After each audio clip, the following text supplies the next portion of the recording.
하나님의 말씀 읽어드립니다. 욥기 23장 10절부터 읽어드리겠습니다. 그러나 내가 가는 길을 그가 아시나니 그가 나를 단련하신 후에는 내가 순금같이 되어 나오리라. 내 발이 그의 걸음을 바로 따랐으며 내가 그의 길을 지켜 치우치지 아니하였고 내가 그의 입술의 명령을 어기지 아니하고 정한 음식보다 그 입의 말씀을 귀히 여겼도다. 그는 뜻이 일정하시니 누가 능히 돌이키랴. 그의 마음에 하고자 하시는 것이면 그것을 행하시나니 그런즉 내게 작정하신 것을 이루실 것이라. 아멘. 기도합니다. 하나님 아버지 감사합니다. 무더운 여름철이 시작되었습니다. 오늘도 우리에게 생명을 지켜주셨고 건강을 허락하여 주셨고 무엇보다도 살아계신 하나님 앞에 나와 예배드릴 수 있는 은혜와 신령한 복 주신 것 감사합니다. 주님을 찬양하고 경배합니다. 몸을 하나님께 드리고 마음과 정성을 드리고 우리 마음속에 있는 모든 믿음과 감사를 담아 하나님 앞에 예물 드렸습니다. 예물 드린 손길 가정 위에 한량없는 은혜와 넘치는 축복을 부어 주시옵소서. 오늘도 하나님 아버지 예비하신 은혜, 약속하신 복을 부어주시되 오늘 주시는 말씀을 통하여 은혜 주시고 말씀을 통한 축복을 우리에게 부어주셔서 세상에 사는 동안 늘 하나님과 동행하게 하시며 하나님의 뜻을 이루어 영광 돌려드리며 영적 사명 잘 감당하여 충성된 종으로 살아가게 하시고 마지막 날 주님 앞에 섰을 때 잘했다 착하고 충성된 종이라 칭찬받으며 천국 가는 우리 모두가 되게 하옵소서. 성령께서 말씀 전하는 주의 종과 말씀 듣는 성도들 심령 속에 함께하여 주시옵소서. 예수님 이름으로 기도하옵나이다. 아멘. 성경을 읽으면서 보니까 몇 가지 생각이 나옵니다. 생각이 떠오르는데 먼저 전에 성경에는 나를 단련하신 후에는 내가 정금같이 나오리라 이렇게 됐었는데 이제 지금 새 성경에는 내가 순금같이 되어 나오리라. 정금이나 순금이나 똑같은 의미인데 순금이라는 말보다는 우리 옛날에 많이 써서 그런지 정금이라는 단어가 더 좋아 보이는 것 같습니다. 그래서 이왕이면 똑같은 말이라고 더 좋은 용어, 같은 의미 같은 뜻이라면 더 좋은 용어를 썼으면 좋았을 텐데 꼭 순금으로 바꿔야 했을까 이런 생각이 얼핏 들었고요. 근데 순금이나 정금이나 똑같은 의미 똑같은 말이기 때문에 이거는 순금도 괜찮고 정금도 괜찮다고 생각이 되어집니다. 그런데 진짜 문제는 뭐냐? 내가 가는 길을 그가 아시나니 그가 하나님을 향한 용어거든요. 불신자들은 하나님을 향하여 그라고 해도 괜찮을지 몰라요. 그러나 하나님의 백성 우리 성도들, 하나님의 자녀인 우리 성도들이 우리 아버지 되시는 하나님을 그라고 불러도 될까 하는 생각이 성경을 읽으면서 떠올랐습니다. 옛날 어른들은 젊은 사람들이 이렇게 물었습니다. 자네 춘부장 성함이 어떻게 되시나? 하고 물으면 어떤 사람은 우리 아버지요? 김개똥인데요. 이렇게 대답하면 틀린 대답입니다. 옛날 사고방식에는 아버지 이름이 김개똥임에 틀림없지만 아들이 우리 아버지요? 김개똥인데요. 그러면 아주 배우지 못한 몰상식한 집안이고 어떻게 해야 되느냐? 우리 아버지 김자에다가 개자에다가 동자를 쓰십니다. 왜냐하면 아버지 이름이 김개똥이지만 그 이름을 함부로 부르는 것을 옛날 우리 어른들은 함부로 부르지 않았습니다. 그래서 옛날의 그 문화와 풍습을 보면 본명이 있어도 본명을 함부로 부르지 않았습니다. 본명 대신 별명을 불렀습니다. 예를 들면 이항복이라는 역사에 유명한 분이 있습니다. 이항복 선생의 벼로가 백사입니다. 나이 많은 위에 사람들이나 친구들이 부를 때 항복아 항복아 이렇게 부르지 않습니다. 뭐라고 부릅니까? 백사, 자네, 호를 부릅니다.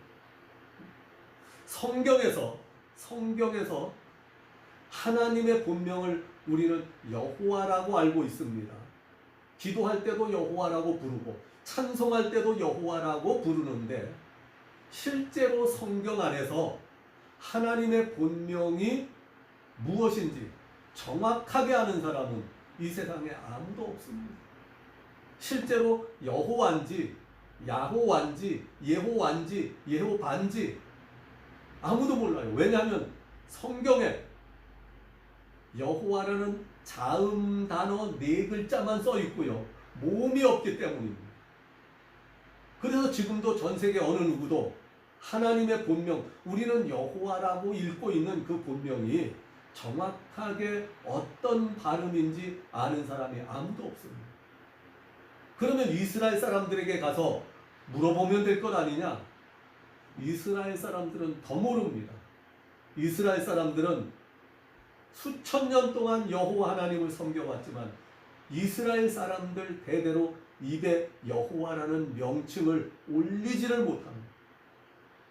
성경을 쓸 때도 여호와라는 이름을 쓰지를 못합니다.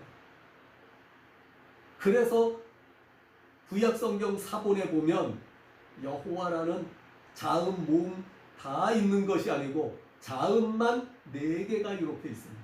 자음만 기록되어 있습니다.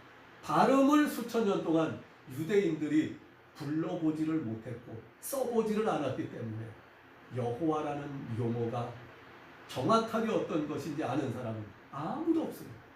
유대인들은 여호와라는 그 이름을 너무 신성하게 여겨서 감히 입에 올리지도 못하고 부르지도 못하고 적지도 못하고 옛날에는 전부 다 성경을 필사했습니다. 서기관들이 성경을 필사하다가 여호와의 이름이 나오는 곳이 나오면 여호와의 이름이 나오면 그 펜을 맑은 물에 다시 씻습니다. 헹궈서 잉크를 새로 찍어서 여호와라고 자음을 쓰는 것이 아니고 점 하나를 딱 찍습니다. 이것이 유대인들이 하나님의 이름에 대한 자세였습니다. 성경을 읽다가 여호와라는 이름이 나오는 곳이면 유대인들이 토요일날 이제 회당에 모여서 성경을 읽다가 여호와라는 단어가 나오면 성경 그 여호와라는 단어를 읽지 않고 똑같이 여기 십자가 있는 요쯤에 스테인드 글라스 밝은 빛이 들어오게 알록달록 해놓고 가운데는 주먹만하게 맹유리를 떠놨어요. 밝은 빛이 쫙 들어오고 거기를 쫙 꼽니다. 유대인들은 여호와라는 이름을 입에 올리지도 못하고 적지도 않습니다. 그래서 지금도 하나님을 섬기는 민족이 유대인이지만 유대인은 어느 누구도 여호와의 본명이 여호와인지 야훼인지 야훼인지 아는 사람이 아무도 없습니다. 왜? 하나님의 이름을 너무 신성하게 여기기 때문입니다. 근데 우리 이방 사람들은 영어권이나 우리 한국어 사람들은 하나님의 이름을 여호와여 여호와여 하나님이라고 부르는 이름은 괜찮습니다. 하나님은 여호와의 본명이 아니고 신이라는 말이기 때문에 기도할 때도 여호와요, 성경 읽을 때도 여호와요, 찬송할 때도 여호와요. 정통 유대인이 보면 까무러칠 일입니다. 사실은 이것은 빨리 성경을 새로 번역할 때 정정이 되었어야 하는데 이 유대인의 문화, 성경의 그 사상을 제대로 이해하지 못하는 박사들이 그냥 여호와라고 그냥 써놔서 사람들은 뭣도 모르고 그냥 여호와 하나님이 성경의 단어 2가지는 반드시 빨리 고쳐져야 되는데 하나는 여호와라는 단어고 또 하나는 세례라는 단어. 세례라는 단어는 성경에 없는 단어입니다. 성경에 있는 단어는 침례라는 단어입니다. 세례라는 단어는 성경과 전혀 상관이 없는 아무 의미도 없는 그냥 한국 사람들이 그냥 만들어낸 단어고 성경적인 용어는 침례라는 단어입니다. 침례라는 단어를 써야 되고 그보다 더 중요한 것은 여호와 킹 제임스 번역에 보면 주 여호와 하나님이 하는 것을 어떻게 번역했느냐? 주 하나님이 이렇게 여호와라는 용어 대신 영어로는 로드, 주님이라는 단어로 그렇게 썼습니다. 이것은 하나님에 대한 성도들의 신앙의 본질이 표현되는 단어입니다. 그래서 한국교회 성경이 한글 성경이 번역될 때 여호와라는 용어는 빨리 주 하나님, 로드, 갓 로드 이런 형태로 바뀌어야 됩니다. 그리고 여기도 성경에도 내가 가는 길을 그가 아시나니, 아니 그냥 1대1로 대할 때 그라고 부를 수 있습니다.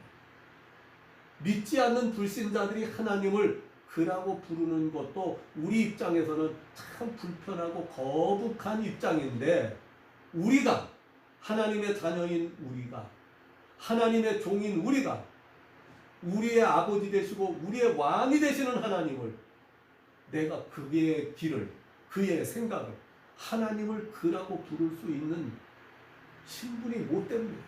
그래서 처음 부르려면 내가 가는 길을 그분이 아시나니, 그분이 나를 단련하신 후에 적어도 믿음을 가지고 사는 성도들은 하나님을 그라고 불러서는 안 된다고 느껴집니다. 이걸 번역하는 사람들이 신경을 써서 번역을 해야 되는데 그렇게 하지 아니하고 그냥 번역을 해놔서 많은 성도들은 부지불식간에 무의식적으로 하나님을 그가 하시는, 하나님을 향하여 누가 그라고 부를 수 있습니까? 하나님을 너무 그렇게 쉽게, 너무 만만하게 봐서는 절대로 안 됩니다. 하나님은 우주의 왕이시고 우주의 창조주이시기 때문입니다. 자, 오늘 욥기 23장의 제목은 욥의 신앙 고백입니다. 그동안 욥기를 읽어보면 욥의 신앙 고백이 여러 곳에서 나오지만 오늘 특별히 23장에 있는 욥의 신앙 고백을 통하여 이 말세 시대에 우리가 하나님을 어떻게 믿으며 하나님 앞에 어떻게 신앙생활을 해야 될 것인가를 생각하며 은혜를 함께 나누고자 합니다. 욥의 신앙 고백. 욥의 신앙 고백은 10절에 담겨 있습니다. 내가 가는 길을 하나님께서 아시나니, 하나님께서 나를 연단하신 후에는 내가 정금같이 나오리라. 세상 앞에 나온다는 것이 아니고 하나님 앞에 정금같이 나오리라. 여기 욥의 신앙이 나오는데요, 욥의 신앙을 우리가 살펴볼 수 있는데 이 10절에 기록되어 있는 욥의 신앙은, 첫째, 하나님 앞에 내가 알곡 신앙을 갖추겠다 하는 고백입니다. 하나님께서 나를 연단하신 후에는 내가 하나님 앞에 정금같이 서게 되겠다고 고백합니다. 알곡 신앙을 이루겠다고 약속하고 있습니다. 그 다음에 하나님 앞에 양과 염소로 나눌 때 염소처럼 불순종하는 종이 아니라 하나님 앞에 순종하고 하나님의 뜻을 이루는 성도로 살아가겠다고 다짐하는 욥의 신앙 고백이 나옵니다. 에베소서에 보면 예수 그리스도의 장성한 분량에 이르기까지 자라가겠다고 하는 성장하는 신앙으로 하나님 앞에 서겠다고 고백하고 있습니다. 자, 먼저 우리 찾아봅니다. 마태복음 3장. 마태복음 3장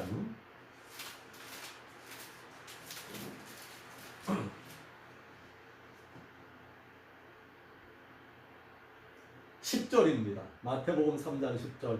이미 도끼가 나무 뿌리에 놓였으니 좋은 열매를 맺지 아니하는 나무마다 찍혀 불에 던져지리라. 욥의 신앙 고백. 나는 하나님 앞에, 언제요? 하나님 앞에 서게 된다는 것은 하나님의 심판대 앞에 선다는 것을 말합니다. 하나님 앞에 섰을 때 좋은 열매로 하나님 앞에 서겠다 하는 그런 신앙의 고백을 가지고 있습니다. 마태복음 3장 12절입니다.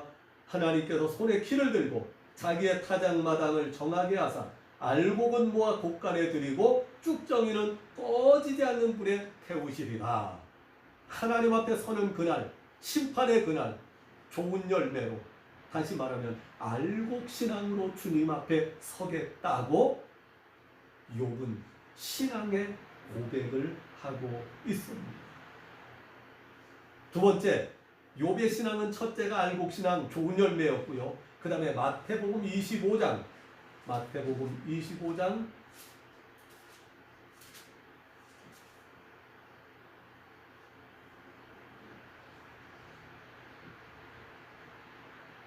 23절 봅니다. 마태복음 25장 23절. 그 주인이 이르되 잘하였도다 착하고 충성된 종아, 내가 작은 일에 충성하였으니 내가 많은 것으로 내게 맡기리라. 내 주인의 즐거움에 참여할지어다. 착하고 충성된 종아. 이 세상 다 살고 마지막 날 하나님 앞에 서게 되었을 때 하나님 앞에 착하고 충성된 종으로 서고 싶다는 신앙 고백을 하고 있습니다. 세 번째, 에베소서 4장 13절입니다. 욥의 신앙 고백 세 번째, 에베소서 4장 13절입니다. 우리가 다 하나님의 아들을 믿는 것과 아는 일에 하나가 되어 온전한 사람을 이루어 그리스도의 장성한 분량이 충만한 데까지 이르리니. 15절, 오직 사랑 안에서 참된 것을 하여 범사에 그에게까지 자랄지라. 그는 머리니 곧 그리스도 예수시라. 성장하는 신앙을 가지겠다. 어디까지? 장성한 분량, 예수 그리스도의 장성한 분량에 이르기까지 성장, 성숙하는 신앙을 가지겠다고 욥은 신앙의 고백을 합니다. 언제요? 하나님 앞에 서는 그날, 하나님의 심판대 앞에 서는 그날, 예수 그리스도의 장성한 분량에 이르기까지 성장하여서 마태복음 3장 10절 좋은 열매 맺는 성도가 되고, 마태복음 25장 염소처럼 불순종하는 자가 아니라 양처럼 하나님 앞에 착하고 충성된 종이 되겠다고 다짐하고 고백하는 욥의 신앙 고백입니다. 이 신앙이 욥의 평생을 하나님 앞에 진실된 믿음으로 바른 신앙으로 살아가도록 인도해 주었던 것을 볼 수 있습니다. 욥은 이 신앙의 고백, 신앙의 목표, 신앙의 삶을 통하여 이루기 원했던 신앙의 과정을, 자기의 목적을 이루기 위해서 오늘 여기 세 가지를 실천하며 살아갔습니다. 첫째, 11절입니다.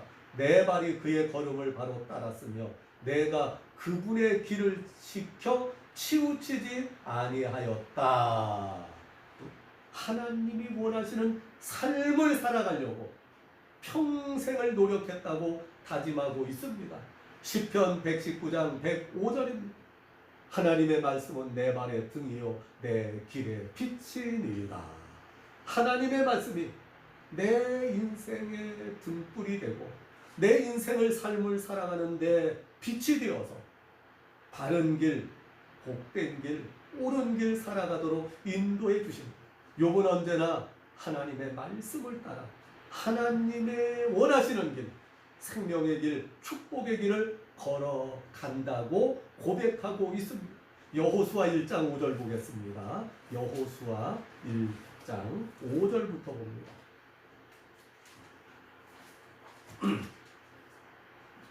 내 평생에 너를 능히 대적할 자가 없으리니 내가 모세와 함께 있었던 것 같이 너와 함께 있을 것이니라. 내가 너를 떠나지 아니하며 버리지 아니하리니 강하고 담대하라. 너는 내가 그 조상에게 맹세하여 그들에게 주리라 한 땅을 이 백성에게 차지하게 하리라. 오직 강하고 극히 담대하여 나의 종 모세가 내게 명한 그 율법을 다 지켜 행하고 우로나 좌로나 치우치지 말라.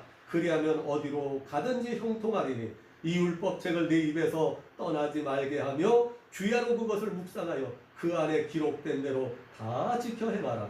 그리하면 내 길이 평탄하게 될 것이며 내게 형통하리라. 내가 내게 명한 것이 아니냐. 강하고 담대하라. 두려워하지 말며 놀라지 말라. 네가 어디로 가든지 네 하나님 여호와가 너와 함께 하느니라 하시니라. 하나님께서 여호수아에게 말씀하셨습니다. 너는 네 앞길을 걸어가는데 마음을 강하게 하고 담대하여 하나님 뜻대로 하나님이 지시하신 길로만 걸어가라. 그러면 하나님께서 너와 함께하고 너를 지켜주고 너를 보호하여 주며 약속한 가나안 땅을 다 차지할 때까지 평강의 길로, 승리의 길로, 축복의 길로 인도해 주시마 약속해 주셨습니다. 오늘 11절에 보면 욥의 신앙 고백, 신앙의 각오와 결심이 담겨 있습니다. 내 발이 하나님의 걸음을 바로 따랐습니다. 다시 말해서 하나님이 발자국을 남긴 것이 아니라 하나님이 원하시는 뜻을 따라 하나님이 원하시는 삶을 살아가는, 지금까지 살아왔고 앞으로도 하나님 뜻대로 살아가겠다고 하는 욥의 신앙의 고백이 담겨져 있고 신앙의 목표, 신앙의 결심 담겨져 있습니다. 우리도 욥의 신앙 고백을 우리 마음에 새기고 우리도 언제나 하나님의 뜻대로 하나님이 원하시는 길, 하나님이 가라고 명하신 그 길, 좌로나 우로나 치우치지 아니하고 하나님 말씀대로 살아가는 우리의 인생이 되어서 하나님께는 영광을 돌려드리고 우리의 삶에는 생명과 축복과 승리가 임하는 복된 삶이 되어야 하겠습니다. 두 번째, 욥의 신앙 고백 두 번째는 12절입니다. 하나님의 걸음, 하나님이 원하시는 길을 걸어가기 위해서 중요한 것이 구체적으로 무엇이냐? 12절에 보니까 내가 그분의 입술의 명령을 어기지 아니하고 정한 음식보다 그분의 입의 말씀을 귀히 여겼도다. 하나님 말씀대로 살아가는 그런 삶을 살아가겠다고 다짐하고 약속했습니다. 지금까지도 평생 말씀대로 살아왔지만 앞으로도 하나님이 원하시는 바른 삶, 하나님이 원하시는 길을 걸어가기 위해서는 말씀에 의지하겠다고, 그래서 그 말씀을 일정한 음식보다도 하루에 3끼 먹는 밥보다도 하나님의 말씀을 더 귀하게 여겼다고 욥은 고백하고 있습니다. 이것이 바로 욥의 신앙 고백이요, 신앙의 목표였고 삶의 실천적인 구체적인 내용이었던 것입니다. 그러므로 우리는 오늘도 이 땅에 살아가며 욥의 신앙 고백을 본받아 언제나 하나님 말씀대로 하나님 말씀에 의지하는, 말씀에 순종하는 삶을 살아가야 하겠습니다. 욥처럼 정한 음식보다도, 매일매일 먹는 음식보다도 하나님의 말씀을 더 귀하게 여기며 말씀을 의지하고 말씀에 순종하는 삶을 살아가야 하겠습니다. 요한복음 1장 1절 태초에 말씀이 계시니라 이 말씀이 하나님과 함께 계셨으니 이 말씀은 곧 하나님이시니라. 14절입니다. 그런즉 내게 작정하신 것을 이루실 것이라. 욥의 신앙은 언제나 하나님 뜻대로 하나님이 원하시는 길을 걸어가기를 원했으며 하나님이 원하시는 인생의 길, 인생의 삶을 살아가기를 원했습니다. 그 인생의 길, 하나님이 원하시는 길을 걸어가기 위해서 하나님 말씀에 의지하는 신앙, 말씀에 순종하는 삶을 살아가겠다고 결심하고 다짐했고, 그 모든 삶을 통하여 이루고자 원하는 삶의 목표는 14절 내게 작정하신 것을 이루실 것이라. 하나님의 뜻을 이루며 살겠다고 욥은 고백하고 결심하고 있습니다. 마태복음 26장에 보면 겟세마네 동산에서 예수님의 기도가 기록되어 있습니다. 아버지, 십자가에 못 박혀 죽는 것 너무 끔찍하고 너무 힘듭니다. 하나님은 전능하신 분이시니 할 수 있지 않습니까? 하실 수 있으면 이 순간 십자가에 못 박히는 이 고통 나를 옮겨 주시옵소서. 그러나 나의 원대로 마옵시고 아버지의 원대로 하옵소서. 자기를 위한 삶이 아니라 하나님의 뜻대로 이루어지게 해달라고 예수님의 기도가 겟세마네 동산에서 하나님께 드려졌습니다. 갈라디아서 1장 10절의 말씀입니다. 내가 사람을 좋게 하랴 하나님을 좋게 하랴. 내가 하나님을 기쁘시게 하랴 사람을 기쁘게 하랴. 내가 사람을 좋게 하고 사람을 기쁘게 하는 것이라면 나는 하나님의 종이 아니다. 무슨 말입니까? 사도 바울은 사람을 기쁘게 하는 삶이 아니라 언제 어디서 무엇을 하든지 하나님을 기쁘시게 하는 삶을 살아가겠다고 고백하며 다짐하는 사도 바울의 신앙 고백이 갈라디아 1장 10절에 기록되어 있습니다. 겟세마네 동산 내 뜻대로 마옵시고 아버지의 원대로 이루어지기를 원하나이다 기도하셨던 예수님처럼 욥은 14절에서 고백합니다. 내 인생 모두를 통하여 내 뜻, 내 계획이 이루어지는 것이 아니라 하나님의 뜻, 하나님의 계획, 하나님의 작정하신 것이 이루어지는 나의 삶이 되기를 원합니다. 바로 욥의 신앙 고백이었습니다.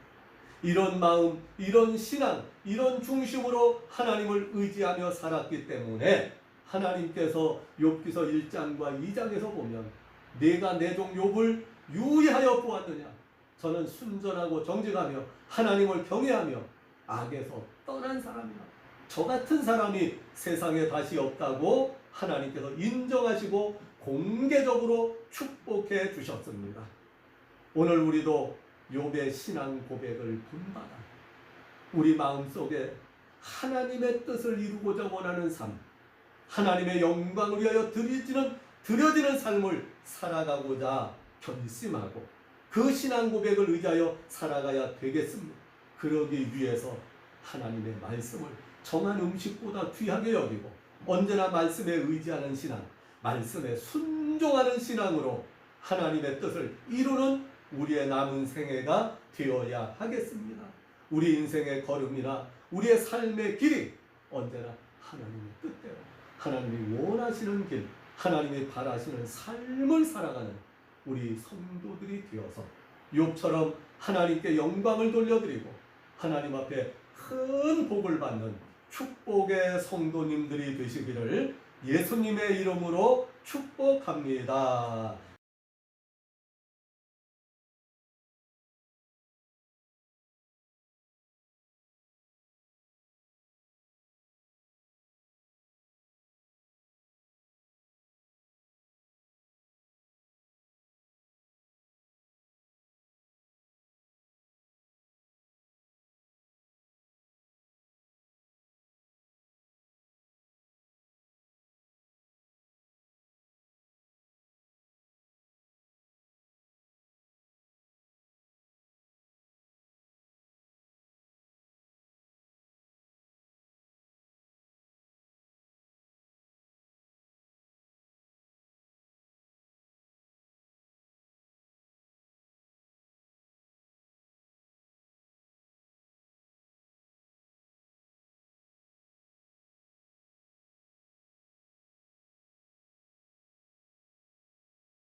기도합니다. 살아계신 하나님 감사합니다.